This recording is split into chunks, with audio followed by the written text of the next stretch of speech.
Face mass தர்க்கம் யாரை பற்றி பார்க்க போகிறோம்னா அதிமுக பொறுத்த வரைக்கும் பார்த்தீங்கன்னா எடப்பாடி பழனிசாமி ஒரு சில நபர்களை தன்னோட சொந்த செல்வாக்கில் தன்னோட உறவினருக்கு பார்த்திங்கன்னா சீட்டு கொடுத்ததா ஒரு மிகப்பெரிய லெவலில் அதிமுகவினர் குற்றச்சாட்டு வைக்கிறாங்க.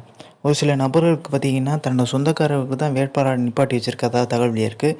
பட் இது எந்த அளவுக்கு பார்த்திங்கன்னா இம்பேக்ட் தரும்னா, எடப்பாடி பழனிசாமி தன்னோட மகன் என்ன சொல்கிறா அதை தான் ஃபாலோ பண்ணிகிட்ருக்காரு. அதனால தான் சவுக்கு சங்கர் ஆலோசனையாளர் போடும்போது கூட அதிமுகன்னு யாருமே எதுவுமே சொல்லலை.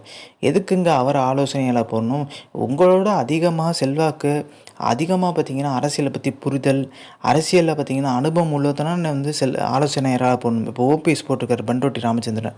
பண்ருட்டி ராமச்சந்திரன் ரொம்ப சீனியர், எம்ஜிஆர்ட்டையும் ஒர்க் பண்ணியிருக்காரு. ஸோ எல்லா பெரிய தலைவர்கிட்டையும் ஒர்க் பண்ணியிருக்காரு. அவரை ஆலோசனையாளர் போட்டாலும் பரவாயில்ல. அதை விட்டுட்டு சீனியர்களை போடாமல் சவுக்கு சங்கரை நம்பி ஆலோசனையாளரை போட்டு மிகப்பெரிய லெவலில் எடப்பாடி பழனிசாமி தவறு பண்ணிட்டாரு. சவுக்கு சங்கர் பார்த்திங்கன்னா பேசுகிறதுக்கு, அதாவது கூட்டணி பேசுகிறதுக்காண்டி டெல்லிக்கு போகிறாரு. யார்கிட்ட? காங்கிரஸ்கிட்ட பேசுகிறதுக்காண்டி. காங்கிரஸ் ஒரேடியாக சொல்லிட்டாங்க திமுக தான் சொல்கிற மாதிரி, கூட்டணியில் நாங்கள் திமுக கூட தான் இருப்போன்ற மாதிரி. அதே மாதிரி விடுதலை சிறுத்தையிலும் பார்த்திங்கன்னா நான் அதிமுக பக்கம் கொண்டு வருவேன்ற மாதிரி பேச்சுக்களை போயிட்டு இருந்துச்சு. ஆனால் சவுக்கு சங்கர் சொல்கிறது நம்ப முடியுமா? கொண்டு வரல. கடைசி வரைக்கும் அவங்களும் வரலை.